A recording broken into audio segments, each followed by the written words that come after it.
pamilya. Kung gusto mo palang magparaos sa labas ng tahanan, pagkaharap ang asawa ay yukong-yuko naman. Yung pala mas mataas ang bitaw ng may bahay.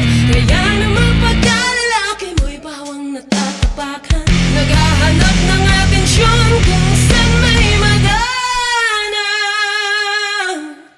Kaya pala ayaw mo sa kagaya ko, dahil iuubra ang pagpapanggap mo. Kaya kahit babae tinuturin mong kakumpetensya, magpagamot